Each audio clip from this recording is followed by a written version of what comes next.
Një incident u regjistrua në Vlorë ku një mjet i rënd skrep ka rënë në kanalin e ujrave të larta gjatë punimeve për pastrimin e tij. Ngjarja ka ndodhur në lagjen kushtrimi teksa mjeti ishte duke kryer procesin e pastrimit të kanalit, një ndërhyrje që kishte nisur prej disa ditësh me qëllim përmirësimin e qarkullimit të ujrave dhe parandalimin e përmbytjeve në zonë. Duket se është bërë burimi i këtij aksidenti. Mjeti ishte në funksion normal pune në momentin kur ka humbur stabilitetin dhe ka rrëshqitur brenda në kanal.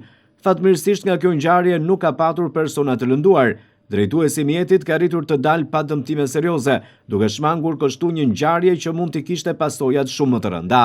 Megjithatë, incidenti ka ngritur sërish shqetësime për kushtet e sigurisë në punë dhe për mënyrën se si kryen ndryrjet në terrene të vështira apo pranë kanaleve dhe infrastrukturave të tjera të rrezikshme. Punimet në këtë kanal kanë nisur prej disa ditësh dhe mjetet e rënda kanë punuar përgjatë gjithë vijës së tij për të larguar mbetjet dhe depozitimet e krijuara nga koha. E ndërsa kjo ndërhyrje ishte e rëndësishme, kërkohen masa të shtuara sigurie për punëtorët dhe drejtuesit e mjeteve. Në punime të tilla duhet të respektohen disa standarde bazë sigurie. Mes tyre përfshihen stabiliteti i terrenit ku operojnë mjetet e rënda, përdorimi i sinjalistikës së duhur paralajmëruese, si dhe vlerësimi paraprak i rrezikut përpara nisjes së punimeve. Në shumë raste mungesa e këtyre masave mund të çojnë incidente të ngjashme, të cilat jo rrallë përfundojnë edhe me pasoja të rënda për jetën e punonjësve.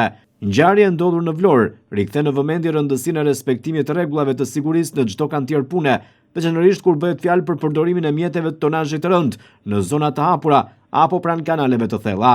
Edhe pse në këtë rast gjithçka ka përfunduar pa pasoja për njerëzit, rreziku mbetet real dhe kërkon një vëmendje më të madhe nga institucionet përgjegjëse dhe subjektet që kryejnë punimet. Pas incidentit është punuar për nxjerrjen e skrepit nga kanali me ndihmën e mjeteve të tjera të specializuara.